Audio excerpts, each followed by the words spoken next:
Ya, Assalamualaikum warahmatullahi wabarakatuh. Selamat malam. Terima kasih, Mas Yoga yang sudah hadir ya.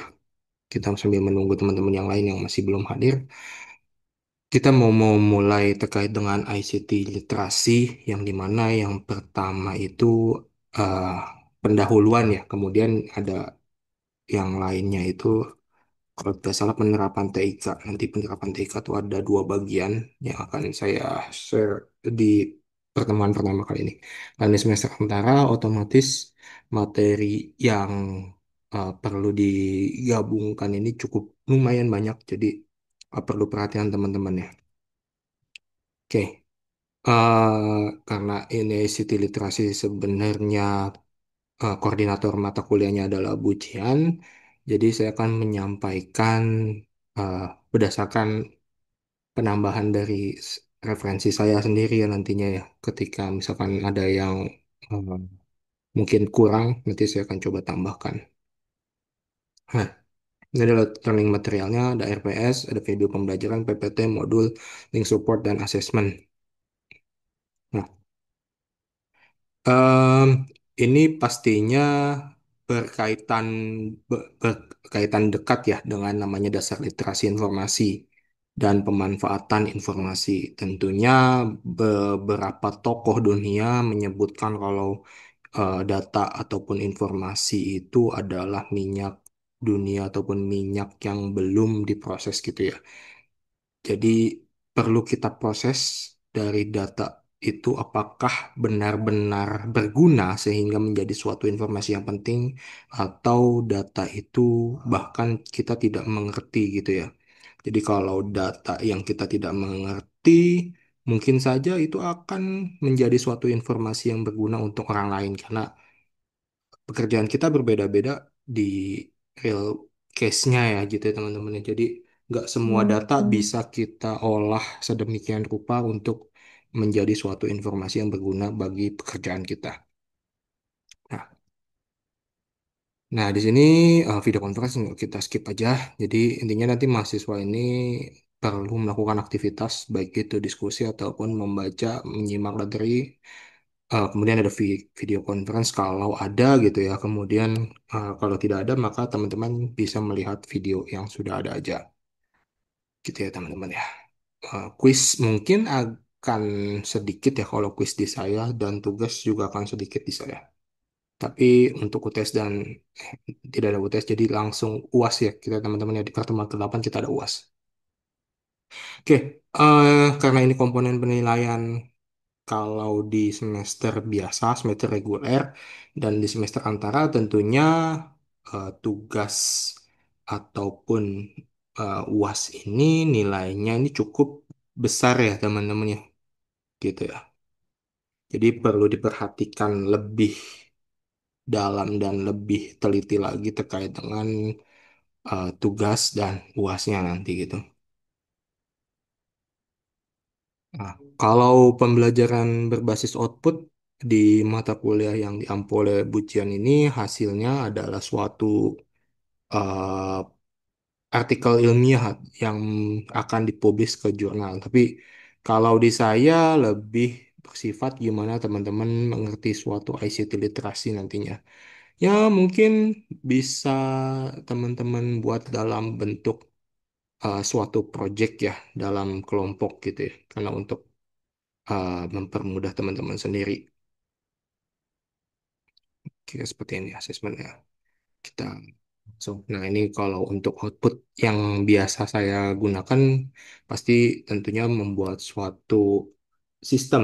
Sistem ya teman-teman, bukan aplikasi ya. Kalau aplikasi itu kan sudah mencakup beberapa sistem ya, atau banyaknya sistem. Nah, kalau sistem ini bisa saja hanya beberapa fungsi yang akan eh, perlu ditambahkan dan perlu dilakukan oleh teman-teman dalam menggali suatu informasi di literasi ya, literasi. Oke, kita masuk ke materi satu terkait dengan revolusi industri 1.0 sampai industri 4.0. Mungkin kalau sekarang kita sudah masuk industri 5.0 ya, di mana society, jadi masyarakat ataupun orang-orang nih sudah terkoneksi satu sama lain jadi tanpa ada batasan. Kalau kita masuk ke abad 18 itu namanya ada industri 1.0 di mana perubahan yang terjadi mungkin dari yang sifatnya tradisional kemudian berubah menjadi menggunakan mesin untuk melakukan produksi dalam membantu pekerjaan manusia gitu ya teman-teman. Kemudian di abad 19 itu ada industri 2.0. Ini masih sama tapi lebih ke sifatnya itu untuk massal gitu ya dan menggunakan listrik. Karena pada saat itu sudah ditemukan listrik. Kalau di abad 18 itu masih menggunakan sumber daya alam, bahan bakar ataupun dari tenaga kincir angin, air dan lain-lain gitu ya teman-teman. Kemudian di abad 20 ada industri 3.0 di mana di industri 3.0 yang saat ini sudah kita rasakan itu tentunya penggunaan robot ya dalam otomasi proses produksi. Nah, kalau di pembuatan mobil mungkin dulu masih diketok secara manual ya sama orang teknisi-teknisinya, ahli-ahlinya, tapi sekarang sudah dirakit oleh robot.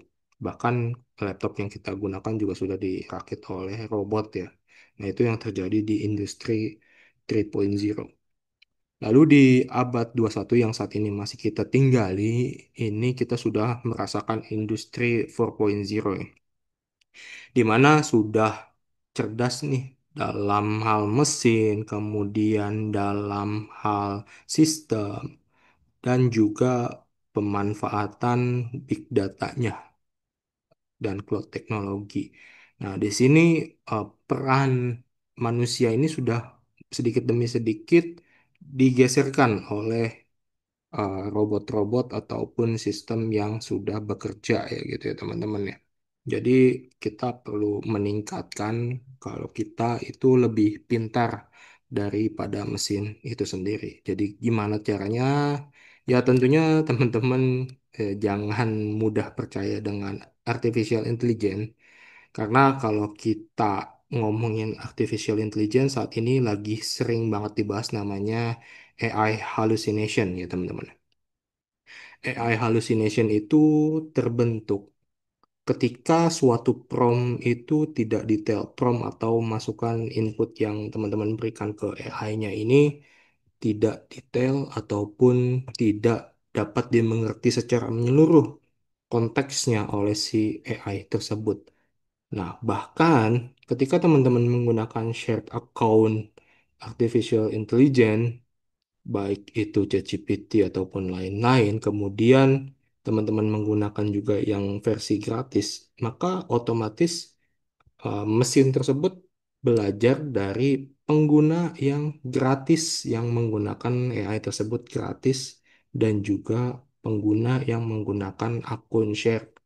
Otomatis prompt-promptnya ini si mesin artificial intelligence ini mempelajari karakteristik orang yang berbeda-beda.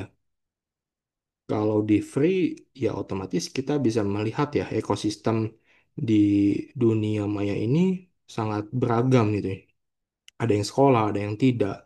Kemudian ada yang SD, SMP, SMA. Mungkin kalau teman-teman sekarang tanya nih di SD ataupun SMP, tanya ke anak kecil ataupun anak teman-teman ya kalau punya anak ya, eh, pernah nggak sih menggunakan AI? Pernah tahu nggak sih kalau nanya di AI itu nanya apa? Nah, itu sudah menggunakan AI. Otomatis data-data yang diinputkan oleh mereka itu dipelajari lagi oleh AI. Nah, itu yang menyebabkan AI hallucination. Nah, itu yang perlu kita minimalkan risikonya. Jadi, mungkin AI ChatGPT dulu itu sangat pintar, tapi karena banyaknya inputan prompt-prompt dari beragam macam orang, sehingga bisa dikatakan kepintarannya itu berkurang bahkan bisa menghilang gitu ya teman-teman ya. Jadi perlu diminimalkan penggunaan AI gitu. Nah, di industri 1.0 ini lebih detailnya ya. Kalau di tahun 1750 ini dari yang tradisional di bidang pertanian, perubahan ya. Jadi kalau dulunya mencangkul secara konvensional, maka sudah menggunakan suatu alat bajak sawah, kemudian dimanufaktur dari yang tadinya eh, cuma jahit dengan tangan, sekarang sudah ada mesin jahit. Pertambangan, transportasi, dan teknologi itu juga. Nah, gitu ya teman-teman ya. Ini yang dinamakan revolusi yang bermula ketika terjadinya atau ditemukannya suatu mesin bertenaga air dan uap gitu ya untuk dikembangkan dalam membantu pekerja. Kemudian di revolusi industri 2.0 ini dimulai pada tahun 1913 yang dimana telah ditemukan ban berjalan. Mungkin dulu menggunakan bukan ban ya, eh, mungkin disebutnya ban, tapi bukan menggunakan karet ataupun hal-hal lain, sehingga akan sangat sulit gitu ya. Nah, di tahun 1913 ditemukanlah ban berjalan dengan karet bentuknya bulat yang mempermudah perpindahan ya, eh, produktivitas yang secara otomatis itu merubah secara total. Jadi ini sudah ibaratnya tuh pemasangan ataupun sistem teknologinya ini sudah secara em, terstruktur gitu ya teman-teman ya. Tidak perlu lagi kita ada yang masih manual dan lain-lain, tapi mereka sudah terorganisir gitu ya. Di mana satu orang spesialis ataupun beberapa orang spesialis itu hanya mengurusi satu pekerjaan gitu ya. Kalau yang di 1.0 itu satu orang ataupun beberapa spesialis mungkin masih mengurusi banyak pekerjaan gitu ya. Kemudian di industri 3.0, nah ini sangat berbeda banget ya. Bisa dikatakan sudah digantikan tenaga manusia dimulai pada tahap di 3.0 ini, yang dimana mesin itu sudah bergerak secara otomatis dan memiliki kemampuan untuk berpikir gitu ya teman-teman ya. Jadi tapi di 3.0 ini belum sampai menggunakan AI ya. Bisa dikatakan itu hanya menggunakan kecerdasan jaringan, em, bukan jaringan saraf tiruan juga sih, tapi bisa dikatakan tuh if else ya, secara algoritma itu sudah ada tapi memang belum masuk ke dalam artificial intelligence gitu ya. Nah, ini masih ya disebutnya sih neural network aja gitu. Nah, inilah yang em, menjadikannya robot ataupun komputer itu semakin berkembang secara pesat dan mulai menggeser produktivitas manusia. Kemudian di industri 4.0, di sini ada cukup banyak ya. Di sini kita sudah memanfaatkan AI, kita sudah menggunakan big data, cloud computing, IoT, data management.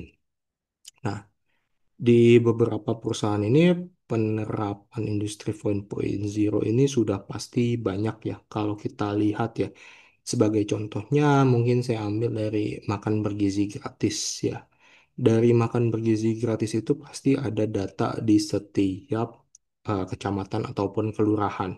Ada berapa sekolah di sana, kemudian murid dalam satu sekolahnya itu ada berapa per kelasnya ya. Nah, itu dihitung. Jadi, kalau misalkan kebutuhan satu sekolah itu ada sekitar 1.000 siswa, berarti kan 1.000 makan bergizi gratis. Nah, dari 1.000 itu perlu dilakukan kombinasi sistemnya. Ada fungsi dalam mencari kebutuhan sayuran, kebutuhan susu, kebutuhan pangan, yang lain-lain. Kemudian dengan harga yang sudah dipatokin. Kalau di MBG, kalau tidak salah ya, itu ya anggaplah 5.000 sampai 7.000 lah ya untuk satu makanan. Berarti kan eh, bisa dikontrol nih. Kira-kira berasnya ini berapa cup nih untuk satu orang gitu ya. Kemudian eh, makanannya itu apa saja, apakah telur, apakah daging, itu harus dilihat berapa gram. Nah, sampai situ sudah diterapkan namanya industri 4.0, sehingga batas anggaran yang sudah ditetapkan itu tidak over cost gitu ya teman-teman. Jadi tidak merugi gitu orang-orangnya yang membuat MBG ini. Nah, ini sebagai contoh untuk yang lain-lain. Oke. Jadi untuk industri 5.0 sampai situ. Kemudian untuk yang society 5.0 ini lebih ke bagaimana etika kita ya dalam uh, mengakses suatu internet, kemudian berselancar di dunia maya, kemudian komunikasi kita antara suatu negara dengan negara lain yang mungkin saat ini eh kalau di dalam dunia politik ya kita sudah bisa eh, berkomentar secara dunia maya di mana kita menganalisis menganalisis pola sentimennya. Jadi kira-kira data orang yang tidak setuju dengan program pemerintah, kita bisa melakukan analisis sistemnya. Kita lihat dari analisis tersebut bisa nggak sih ini menjadi masukan ke pemerintah agar menjadi evaluasi dalam membuat perundang-undangan ataupun merevisi perundang-undangannya. Nah, itu kita sudah masuk di industri 5.0 ya, society. Jadi bagaimana ekosistem ekosistem dalam user ini mengakses internet sangat sudah sangat cepat dan mudah dicapainya. Oke, itu yang di industri 4.0, 5.0. Sorry. Kemudian kita masuk ke tadi sesi satu ya. Kemudian di sesi kedua terkait dengan penerapan TIK di masyarakat. Ini ada yang ingin ditanyakan dulu nggak nih, Mas? Sorry nih kalau kecepatan. Mungkin yang tadi Pak yang di highlight ya di industri 2.0 Hmm, kan tadi di highlightnya terkait conveyor belt gitu ya atau apa ya namanya lini ya, berjalan gitu ya. bukan berjalan. Nah itu maksudnya dampaknya sebesar apa gitu Pak kalau sampai bisa dikatakan revolusi industri 2.0 gitu Oke, yang kalau tadi. hmm. Jadi kalau Iya. yang ban berjalan kan ibaratnya kalau dulu ini di 1.0 ketika kita memproduksi sesuatu kita hanya bisa di satu lokasi ini saja gitu ya teman-teman di satu lokasi di satu titik ini saja karena kan mesinnya itu sangat besar dan berat ya tidak bisa dipindah. Kemudian di industri 2.0 gimana caranya mesin ataupun alat ini bisa dipindah secara mudah, secara mobile gitu ya. Nah, yang ini makanya ditemukan namanya tadi conveyor belt ataupun ban pendorong gitu ya. Jadi intinya sih untuk secara mobile kita bisa mengerjakan si alat itu ya. Jadi kalau yang di 1.0 itu kita masih beramai-ramai di satu lokasi, nah ini di 2.0 orang-orang yang mengerti ataupun paham di bagian-bagian tertentu, maka tinggal dipindahkan aja alat ataupun mesinnya tuh. Jadi mereka bisa langsung mengerjakan di tempat yang sudah disediakan oleh perusahaan ataupun eh, teknisinya gitu. Oke, dari situ cukup atau masih kurang paham, Mas? Sudah jelas. Oke. Kita masuk ke penerapan TIK di masyarakat ya. Ini sebenarnya sih nggak terlalu jauh dari bahasan yang tadi dan gimana cara kita berkomunikasi di sosial media ya tentunya karena ini kan ICT literasi. Nah, kalau kita sadari, kita malah nggak menyadari ya bahwa aktivitas kita ini sudah dilakukan dengan menggunakan sistem ataupun alat-alat yang bersifat teknologi informasi dan komunikasi, baik itu internet, kemudian handphone, kemudian telepon, mungkin kalau yang dulu masih menggunakan kabel ya, kemudian juga WhatsApp yang sudah uh, berpindah-pindah hopping internetnya satu ke satu titik secara mudah. Bahkan kita 1 detik aja bisa langsung chattingan nih dengan orang yang berada di luar negeri. Nah, secara langsung atau tidak itu sudah mengubah cara kita hidup, cara kita belajar, cara bekerja, dan juga bermain. Tentunya kita ingin bekerja dan bermain itu seimbang, bahkan kalau bisa lebih banyak bermain ya. Jadi ada suatu kalimat itu kalau tidak salah, eh, work hard, play hard. Nah, jadi bisa dikatakan kita bisa menyeimbangkan antara bekerja yang keras dan juga bermain secara keras juga. Tapi bekerja secara keras itu biasanya akan kalah dengan orang yang bekerja dengan cerdas gitu. Di sini inovasi sosial dan ekonomi masyarakat ya, kalau kita lihat ya, tadi dari yang 1.0 sampai ke 4.0. Bahkan sekarang kita sudah masuk ke 5.0. Yang dimana kalau mungkin Gen Z ke atas ya sekarang sudah mungkin sudah semakin pintar bisa dikatakan ya. Karena mereka sudah secara mudah mendapatkan akses informasi dari manapun gitu ya. Kalau dulu mungkin kita masih mencari-cari di Google, tapi sekarang kita menggunakan AI. Tapi balik lagi, AI itu sifatnya eh, banyak terjadi AI hallucination. Maka dari itu kita perlu melakukan eh, pengecekan ulang terkait dengan hasil yang diberikan oleh AI. Nah, intinya sih seperti itu ya. Jadi semakin eh, meningkatnya inovasi ataupun eh, revolusi yang telah hadir, maka ekonomi itu juga seharusnya akan meningkat ya, bukan menurun seharusnya. Tapi kan eh, tergantung dari suatu ekosistem di suatu negara. Jadi kalau beban demografinya itu cukup tinggi, maka bisa dikatakan eh, pemerintah itu perlu memberikan perhatian khusus ekstra, menggelontorkan dananya untuk menghasilkan orang-orang tersebut meningkatkan ekonomi secara eh, keseluruhan ya gitu. Nah, di sini disebutkan namanya masyarakat informasi ya di 5.0 ya, karena society. Nah, penemuan komputer ini sudah dimulai ya tadi di 3.0 di antara 3.0 dan 4.0 di mana masyarakat informasi atau information society itu sudah dibentuk.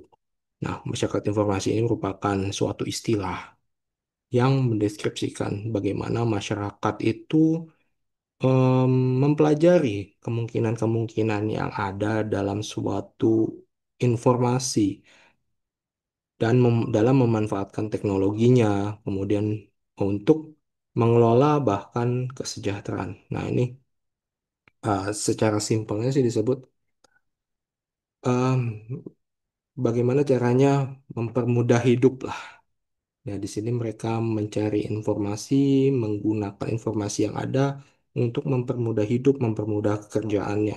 Jadi kalau misalkan kerjaan kita statis gitu-gitu aja, ya bagaimana cara kita untuk cerdas gitu dalam hal mengotomasi pekerjaan yang biasa-biasa itu saja gitu ya. Jadi kita memiliki spare banyak waktu untuk belajar, untuk meningkatkan kemampuan kita. Nah, itu bisa dilakukan.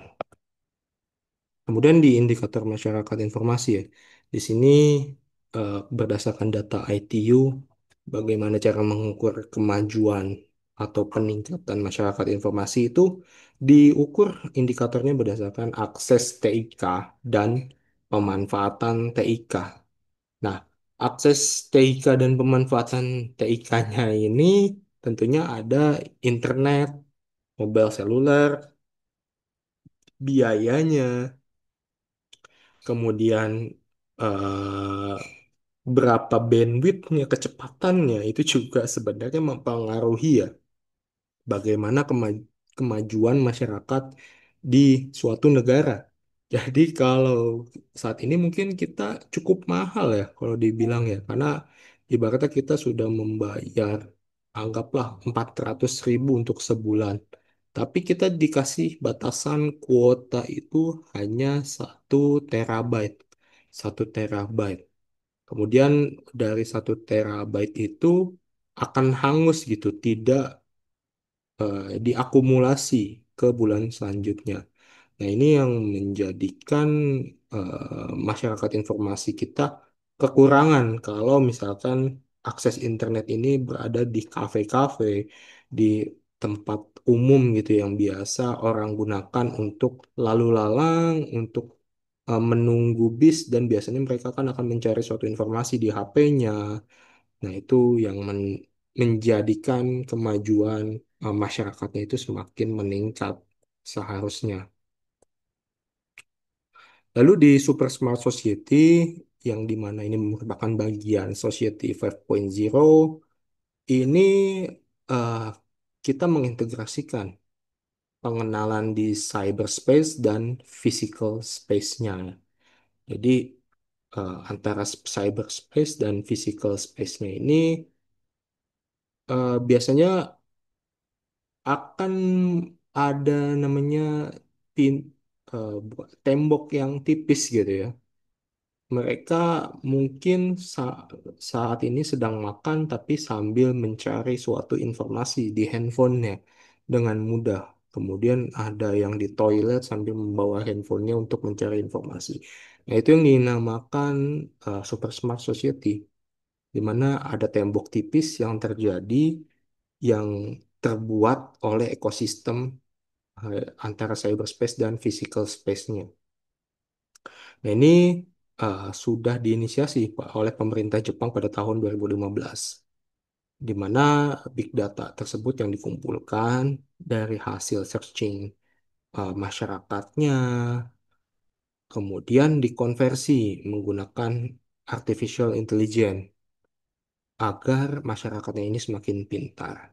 Jadi, kalau misalkan ya, kita nih mungkin ada yang mencari di TikTok terkait dengan hal-hal lucu, maka algoritma TikTok itu akan memberikan artificial intelligence pendekatan yang menyerupai dari video-video yang kita like. Nah, itu yang dinamakan dengan eh, konversi artificial intelligence yang berdasarkan behavior analisisnya. Ketika kita mengakses video-video yang lucu, maka otomatis platform tersebut akan memberikan hal-hal yang mirip ataupun serupa dengan apa yang kita akses. Nah, itu juga bisa kita gunakan sebenarnya ya, kalau memang kita niat untuk membangun ekosistem yang baik ya, gitu. Kemudian ada literasi TIK dan digital skill. Nah, ini menjadi salah satu prasyarat yang ya sudah harus ada ya sebenarnya. Tapi sebenarnya sih yang paling penting itu adalah etika dalam TIK ataupun etika komputer. Ketika kita sebagai mahasiswa komputer, bagaimana etika kita ketika melihat suatu data yang berisi suatu informasi data pribadi. Nah, itulah yang harus kita lindungi, bukan kita spill, kita blow up ya, untuk menjatuhi orang-orang tersebut di dunia maya. Yang dimana kalau kita balik lagi antara cyberspace dan physical space ini sangat tipis temboknya, itu malah menjatuhkan mental-mental mereka. Itu yang perlu ditanamkan sebenarnya sih di etika ya, etika TIK. Kalau untuk digital skills ya teman-teman tentunya sudah semakin mudah mencari informasi bagaimana meningkatkan. kualitas kompetensi teman-teman ya dalam hal programming, dalam hal manajemen skill, data analisis dan lain-lain. Teman-teman bisa belajar dari beberapa platform seperti Decoding, kemudian Udemy, Udacity dan lain-lain ya. Itu juga banyak banget gitu. Nah, tentunya digital skill ini sangat berguna untuk kita dalam hal kita nggak cuma belajar mengetahui hal-hal yang belum kita ketahui, tapi kita mempelajari ketika kita diberikan suatu case masalah, bagaimana pola pikir kita memecahkan masalah tersebut. Nah, itulah yang akan menjadi problem solver kita ini semakin terasah, otak kita semakin terasah. Kalau teman-teman memberikan prompt di AI, ChatGPT, Gemini, kemudian Cloud dan lain-lain, itu yang membuat mereka terasah itu karena pemberian prompt yang detail, gitu ya teman-teman ya. Jadi mereka belajar seperti otak manusia, saling terkoneksi. Oh, mereka mengingat ada prom sebelumnya seperti ini, kemudian ada prom baru seperti ini. Kira-kira solusinya apa? Mereka langsung mencari ke Google, ke, kemudian mencari lagi ke data-data prom orang-orang lain yang menggunakan platform mereka, gitu ya. Kemudian digital skill juga cara kita untuk menghindari dampak negatifnya. Itu balik lagi ya teman-teman ya. Ketika AI ini memberikan jawaban, ya tentunya kita harus menghindari apakah jawaban tersebut ini sudah benar atau malah yang diberikan ini false positif. False positif itu ibaratnya kesalahan yang dibuat-buat lah oleh si AI ini. Referensinya nggak ada, tapi dia mengada-adakan sumber referensi dari kalimat tersebut. Nah, itu yang dinamakan false positif ya. Kemudian eh, klasifikasi digital skill ini ada cukup banyak ya. Kalau teman-teman ingin belajar ada operasional, information management, content, dan sosial. Nah, kalau di survei digital skill ini tidak terlalu penting ya karena sebenarnya ketika teman-teman ingin memulai suatu pekerjaan atau berpindah dari kerjaan satu ke pekerjaan lain, yang yang pertama ditanyakan itu teman-teman sudah berada di project tersebut itu sudah berapa lama gitu, sudah mengetahui ilmu tersebut sudah berapa lama, portofolionya sudah ada atau belum. Nah, intinya sih di situ ya teman-teman ya. Pasti akan ada berbagai tes antara wawancara dengan calon kepala divisi kita, kepala manajer kita untuk mengukur kira-kira kompetensi kita sudah sesuai atau belum. Sesuainya ini mereka akan melihat nih dengan taraf junior, senior, atau bahkan setingkat lebih tinggi, itu ada KPI-nya, indeks Key Performance Index-nya, yang dimana dari KPI tersebut dilihat kompetensi-kompetensinya itu ada di situ.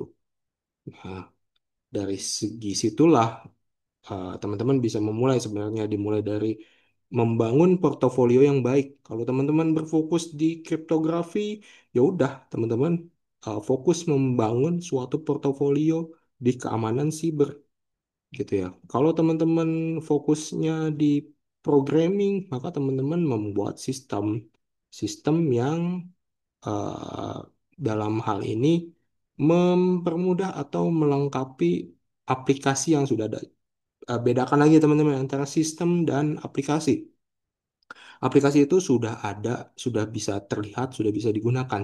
Tapi sistem ini bisa saja bentuknya itu modul, library yang diimplementasikan ke aplikasi tersebut gitu ya. Oke. Nah, ini kemudian akses pemanfaatan TK di masyarakat. Nah, ini tentunya yang subscription ya, bayar gimana kita bayar ke ISP ratusan ribu, mendapatkan kecepatannya 50 Mbps dengan kuotanya itu 1 triliun byte. Kemudian tingkat aksesnya dilihat, diukur, rumah di rumah kita ada berapa yang mengakses. Kira-kira cukup nggak sih? Kalau di saya ini kan rumah hanya ada 2 orang ya. 2 orang dengan kecepatan 75 Mbps dengan 1 terabyte itu, ya kita paling ngabisin nggak nyampe setengah terabyte sih. Bahkan kita hanya 250 sampai 300 giga lah dalam sebulan. Tapi dari segi situ aja kita bisa mengukur. Berarti kan eh, tingkat pencarian kita, tingkat eh, efektivitas kita dalam menggunakan TIK ini, kita sudah masuk belum sih ke Smart Society 5.0. Nah, ini tren akses TIK ya. Kita berdasarkan ITU di tahun 2018. eh, Gimana peningkatan jumlah pelanggan ini melonjak ya. Jadi dari antar tahun 2005 sampai dengan 2018 itu ada sekitar 107, ya 107 orang lah kalau kemarin. Kemudian pemanfaatan TIK nih, bagaimana jumlah orang yang menggunakan internet, ICT skill, bandwidth, international, fixed, dan lain-lain. Ya ini mah gimana caranya kita menggunakan internet aja lah ya, nggak usah dibahas. Gitu. Dari situ kira Mas ada yang mau ditanyakan nggak Mas? Sebelum kita masuk ke materi ketiga. Sudah cukup jelas, Pak. Nih Mas mau orang juga yang menggunakan AI juga nggak nih? Gimana, Mas? Pak. Menggunakan AI juga nggak Mas? Iya sih, Pak. Soalnya kan saya di bidang ini ya, kerjanya bidang programming. Kalau Oh, buat nyari apa? Kalau misalnya nyari, apalagi kalau dikejar-kejar fitur deadline gitu harus cepat kan. Memang itu solusi cepat gitu. benar Kalau sih. misalnya Saya juga merasakan sih kayak gitu sih Mas. Kalau kita butuh cepat, ya AI sih memang bagus gitu ya. Cuma kadang ya kalau kita memberikan promptnya nggak lengkap, dia malah bingung. Sebenarnya kalau saya coba di Stack Overflow, kemudian cari di GitHub, justru langsung ketemu gitu masalahnya di mana. Malah kalau bisa dibilang kalau saya menggabungkan antara tradisional sama AI gitu. Kalau memang sudah mentok, saya cuma nyari kira-kira permasalahannya di mana dalam codingan saya. Nah, ketika udah temu nih masalahnya di sini, ya udah saya cari aja di GitHub-nya gimana cara menyelesaikan solusinya. Karena ketika kita nyuruh si AI ini untuk membantu men-solve masalah kita, bahkan mereka kayak sok-sok melebih-lebihkan mau saya bantu untuk menambahkan fitur ini, padahal fitur yang sudah dikasih aja belum tentu bisa jalan di mereka gitu. Pernah ngerasain gitu, Mas? ya benar, Pak. Jadi lebih ini ya, meminta lebih dari yang di ini gitu. Nah, iya, betul. Kayak so tahu sih. Oke. Masuk ke penerapan TIK. Di sini ya piramida teknologi, kemudian bagaimana pemecahan masalah dan penerapan TIK di berbagai sektor. Oke, di sini kita membagi ekosistem pengguna TIK itu dalam beberapa tingkatan ya. Sini anggap aja ada 3 tingkatan. Yang pertama ada ICT user, enabler, dan creators. Di ICT user, si pengguna ini otomatis dia menggunakan suatu sistem ataupun suatu aplikasinya. Kemudian si enablers ini adalah yang ibaratnya tuh memberikan jasa layanannya. layanan kepada sistem ataupun aplikasi ya. Nah, untuk yang piramida paling atas nih, yang paling jarang itu adalah ICT creators. Di mana ICT creators ini yang memiliki tingkat pengetahuan dan keterampilan yang bisa dikatakan high ya. Bahkan ini harusnya orang-orang tertentu saja sih yang memiliki kemampuan tersebut. Nah, ICT creator ini mewakili para inovator. Bagaimana dia mengembangkan suatu teknologi, barang, layanan, bisnis TIK, bahkan bagaimana dia berpikir kritis untuk membuat suatu peraturan SOP, kebijakan dalam suatu organisasi, atau bahkan sampai tingkat nasional, undang-undang, dan lain-lain. Kemudian untuk enablers ini lebih ke operasionalnya, bagaimana harus menyediakan SLA, Service Level Agreement, yang cukup tinggi ya untuk penyediaan jasa. Kemudian untuk usernya ya ini yang paling banyak adalah menggunakan kelompok orang tersebut ya dalam sehari-hari membantu kehidupan kita gitu ya. Tapi di tiga tahap tersebut ternyata ada dua lagi, yaitu namanya ICT helper, ICT spreaders. Di mana yang ICT helper ini adalah orang-orang yang membantu pengguna lain memahami dan menggunakan TK. Ini biasanya ada di customer service ataupun customer chat ya, technical support lah kalau kita nyebutnya, atau IT support.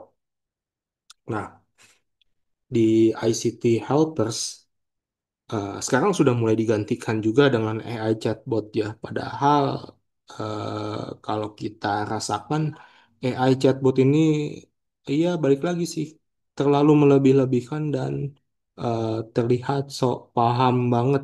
Padahal si chatbotnya ini nggak menggunakan aplikasi tersebut gitu.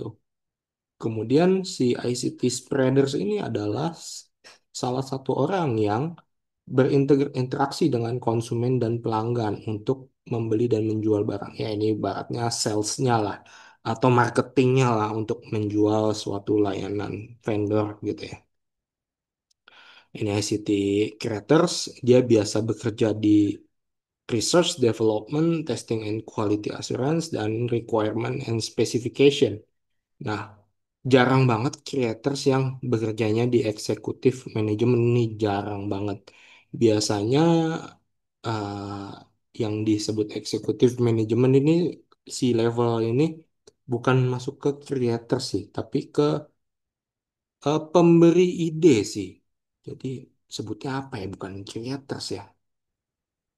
Eh, in nggak inovators juga sih. Jadi hanya memberikan ide ataupun gagasan lah, intinya seperti itu ya. Kemudian di research ini kalau ingin berfokus ya ke dalam riset, misalkan teman-teman mengetahui suatu algoritma ini ada kekurangan. Nah, ini kita bisa nambah dengan kode ini. Nah, ini teman-teman bisa masuk ke bagian research and development untuk mengintegrasikan dan menambal suatu kekurangan tersebut menjadi inovasi gitu. Nah, kalau di bagian testing and quality tentunya teman-teman perlu memastikan apakah produk teman-teman ini sudah siap untuk digunakan atau belum. Kayaknya harus di testing. Kemudian di requirement and specification, ini yang biasa dilakukan adalah technical blueprint ya. Dalam suatu sistem ini harus dibuat suatu buku panduan yang jelas spesifikasinya. Jangan sampai ketika ada orang yang resign, yang dimana dia memegang project penting tersebut, nah, si orang tersebut nggak mendokumentasikan sistemnya yang dibuat, sehingga ketika di hire IT baru, ini malah tidak memperbaiki sistem yang sudah ada, tapi malah akan menjadi nggak mengganti sistem yang sebelumnya sudah ada gitu. Biasanya ini paling sering terjadi sih di IT system and development di semua perusahaan ini pasti pernah mengalami hal tersebut. Nah, untuk ICT spreaders ya ini tadi ya jualan, marketing, sales, membuat AdSense, agar produk-produknya bisa tampil iklan di sosial media ataupun di YouTube. Kemudian ICT enablers ini adalah gimana caranya si orang tersebut ini memberikan servisnya ini dapat beroperasi 24/7. Jadi mereka inilah yang menjaga service level agreement-nya agar 99% lah. Nah, ini biasanya ada di instalasi, manajemen and maintenance, sistem arsitektur, integration, sampai dengan IT management. Kemudian di ICT helpers ini ada IT support lah intinya ya, dan technical support gitu ya teman-teman ya. Ini biasanya kalau ada mahasiswa saya yang nanya, eh, saya dapat lowongan kerja nih Pak sebagai IT support, saya bilang sih, kalau bisa sih jangan masuk ke dunia IT support karena tidak ada jenjang karirnya. Karena apa? Kalau di Indonesia masuk IT support ataupun technical support, dia hanya mendapatkan masalah-masalah yang sama berulang-ulang kali. Kayak apa? Membersihkan printer, membersihkan laptop karena laptopnya panas dan lain-lain. Kemudian bahkan sampai mungkin mengurusi CCTV juga. Nah, itu yang perlu dihindari ketika masuk ke dunia IT gitu ya. Jadi kalau ada lowongan IT support, ya harus jelas IT supportnya seperti apa, jenjang karirnya seperti apa. Jangan sampai teman-teman sudah nyaman karena kerjaannya gitu-gitu aja, akhirnya teman-teman jadi males gitu ya. Males untuk nanya, males untuk mengembangkan kompetensinya, padahal seharusnya teman-teman sudah bisa naik menjadi senior IT support gitu ya ataupun hal-hal lain lah karena dia sih sebenarnya IT support kalau di luar negeri itu ada cukup banyak ya teman-teman nih, ada yang di bagian infrastruktur, ada yang di bagian uh, IT solution gitu ya. Solution itu ibaratnya orang yang uh, memperbaiki lah masalah ketika ada tiket ya, tiket yang dibuat gitu dan lain-lain. Nah, itu ya. Jadi perlu digarisbawahi ketika mendapatkan lowongan IT support. Kemudian di ICT user, nah ini tentunya adalah pengguna kita, pengguna aplikasi kita. Nah, jadi di sini piramida ini memiliki kedalaman dan keluasaan, keluasan ya dalam hal pengetahuan dan keterampilan. Semakin tinggi piramidanya itu, maka ilmu dan kemampuannya itu bisa dikatakan hanya sedikit orang yang paham gitu ya. Jadi kita perlu nih membutuhkan bantuan si ICT enabler ataupun si IT support agar menerjemahkan bahasa yang teknis yang biasa ada di ICT creators ini agar lebih mudah dipahami oleh pengguna. Jangan sampai pengguna ini malah bingung ketika melihat panduan penggunaan aplikasinya gitu ya, karena terlalu teknis bahasanya. Misalkan harus install ini, padahal sebenarnya nggak perlu install, cukup eh, mengaktifin suatu fungsi di sistem gitu ya. Nah ini perlu banget ya ada yang menerjemahkan bahasa teknis ke dalam bahasa umum gitu. Nah, ini adalah pie chart industri TIK di mana tingkatan pengguna ini memiliki kontribusi dalam suatu industrinya. Setiap tingkatan ini memiliki perannya masing-masing gitu ya teman-teman ya. Jadi R&D R&D ini nggak cuma ada di ICT industri, tapi research and development ini bisa saja masuk ke bioscience, kemudian manufacturing, education, government, transportation, dan lain-lain. Lalu ada TIK untuk pemecahan masalah di masyarakat. Di sini ya, pertumbuhan ekonomi kita bisa melihat ya hingga menyelesaikan masalah sosial. Jadi kayak yang seperti saya bilang di awal tadi ya, Kayak misalkan MBG, kebutuhan di satu sekolah ini berapa ribu siswa. Nah, ini kita bisa mengatur harganya agar tidak overcost gitu ya. Tidak melebihi yang sudah ditetapkan. Di sini tentunya dengan solusi tersebut, maka kita bisa meminimalkan uang yang keluar dan itu menjadi pendapatan lebih kepada si penyedia MBG gitu ya. Karena kan penyedianya ini masing-masing beda-beda ya. Nah, itu cara kita untuk meningkatkan daya saing dan kita tetap bertahan gitu. Oke, di sini untuk Indonesia sendiri di tahun 2019 adopsi TIK kita itu cukup rendah ya, hanya 55 gitu ya teman-teman ya. Di mana ICT adoption kita ini ya masih sebagai konsumen, belum sampai menjadi suatu produsen gitu. Kita masih sering menggunakan karena apa? Berdasarkan data penelitian ya, kalau eh, saya baca itu Indonesia itu sebenarnya telat, teknologi kita itu telat untuk mengadopsi suatu sistem antara Amerika dan Indonesia itu kita telat 50 tahun. Dan masing-masing negara itu kita memiliki perbedaan gap seberapa jauh kita telat dalam pengadopsian sistem tersebut gitu ya. Nah, kalau di perbandingan kita sama Amerika 50 tahun, berarti kan AI itu sebenarnya sudah diterapkan lama di Amerika gitu. Di Indonesia ini baru hype-hype aja gitu ya. Makanya si Amerika ini menjadi suatu produsen dalam hal pengembangan AI yang lebih mature, lebih stabil untuk di subscribe oleh pengguna-penggunanya gitu ya. Jadi kita adalah donatur Amerika sebenarnya. Nah, di sini benchmarking pemanfaatan TIK di Jepang itu isu-isunya adalah aging society yang dimana saat ini orang tua itu sudah semakin banyak ya dibandingkan orang produktif. Jadi saat ini ekosistem Amerika itu banyak sekali pendatang dari berbagai negara, bahkan Indonesia untuk bekerja. Karena ya balik lagi orang Jepang itu sudah tua banyaknya gitu ya. Karena mereka umurnya itu yang tua saja itu bisa sampai ratusan tahun hidupnya.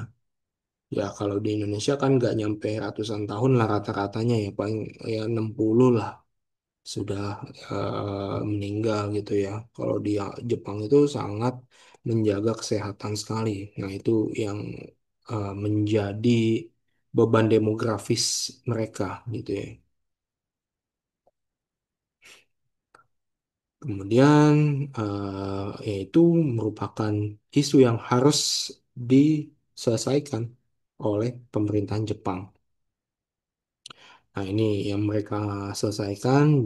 eh, Kalau kita ke Jepang, pasti kita akan melihat orang-orang tua itu bekerja sebagai penyedia jasa, baik itu kebersihan ataupun menjajakan jualan ya, berdagang gitu ya teman-teman ya. Berdagang dalam hal ini menjual makanan, menjual sayuran dan lain-lain. Nah, itu seperti itu. Eh, Kemudian ekosistem mereka tuh sudah cukup baik gitu. Antara pemerintahan itu sudah memiliki ekosistem sendiri. Jadi tidak seperti kita. Kita harus minta RT, minta RW, kemudian baru bisa ke kelurahan, baru bisa ke kecamatan. Tapi kalau di Jepang itu ya sudah tinggal datang ke satu kantor ya udah langsung aja. Karena di satu kantor itu ya sudah terkoneksi satu sama lain gitu ya. Tidak perlu sampai fotokopi KTP yang padahal KTP kita sudah elektronik gitu. Kemudian di pendidikannya juga sudah sangat baik ya. Baik itu eh, makan bergizinya yang diberikan oleh pemerintah Jepang, kemudian transportasinya juga sangat baik sekali itu.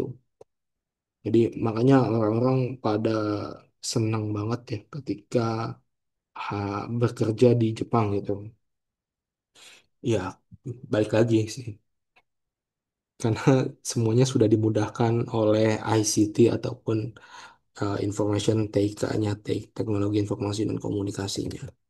Nah, kita masuk ke literasi budaya, di mana literasi budaya ini bagaimana pemahaman kita terkait dengan agama, politik, etnik, kepercayaan, simbol, perayaan, dan cara tradisional berkomunikasi yang berpengaruh atas penciptaan kita.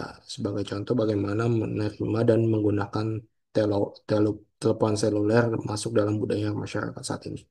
Mungkin kalau beberapa orang ya, sebagai contoh ya, ada yang senang itu langsung telepon ketika eh, ingin berdiskusi.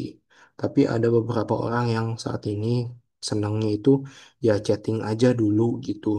Kecuali kalau penting, nah baru nggak apa-apa ditelepon. Nah itu adalah suatu budaya dalam hal pengguna TIK ya. Jadi kalau menurut saya sih ketika teman-teman berkomunikasi menggunakan TIK, ya teman-teman tanya dulu orang tersebut apakah sibuk, apakah lebih baik di telepon, apakah lebih baik di chat saja gitu ya. Jangan sampai kesibukannya itu eh, malah kita yang menjadi suatu pengganggu gitu. Ditakutkan kan seperti itu yang akhirnya yang harusnya dengan adanya internet, dengan adanya TIK ini komunikasi semakin dekat, malah menjadikan hubungan kita ini semakin menjauh karena tadi kita tidak eh, beretika lah, intinya tidak memiliki sopan santun gitu ya teman-teman ya. Nah, kalau di penerapan TIK di berbagai sektor ya, di sini ada telekomunikasi, pendidikan, publik, kesehatan, pertanian, dan keamanan, serta pangan. Ya, ini teman-teman sudah paham lah ya bagaimana ICT di media ini yang tadinya kita analog ya teknologinya sekarang sudah pindah ke digital yang padahal sama-sama menggunakan frekuensi radio saja. Tapi bedanya di frekuensi analog ini ketika tidak mendapatkan sinyal itu kita masih bisa melihat tapi blur gitu ya. Ada semutnya lah. Ketika kita sudah masuk ke digital, maka ketika kita tidak mendapatkan sinyal, itu akan eh, patah ya, patah atau bahkan tidak mendapatkan gambar sama sekali. Nah, itu bedanya di situ. Jadi kalau analog itu ya sifatnya sangat luas, kita bisa dapat ya. Tapi ketika sinyalnya ini kecil, maka kita akan mendapatkan banyak noise gitu. Kalau untuk di sektor pendidikan, nah ini cukup banyak ya sebenarnya. Kayak yang kita lakukan ini menggunakan Edlink ataupun LMS untuk pemanfaatan TIK. Kemudian kalau di desa itu ada sumber daya pendidikan eh, menggunakan yang sudah disediakan pemerintah itu eh, apa yang namanya sebutannya? Internet. Saya lupa sih. Tapi intinya sih di satu desa itu ada internet yang langsung nembak ke satelit yang dimiliki untuk mendapatkan akses internet. Tapi itu cukup kecil sih bandwidthnya.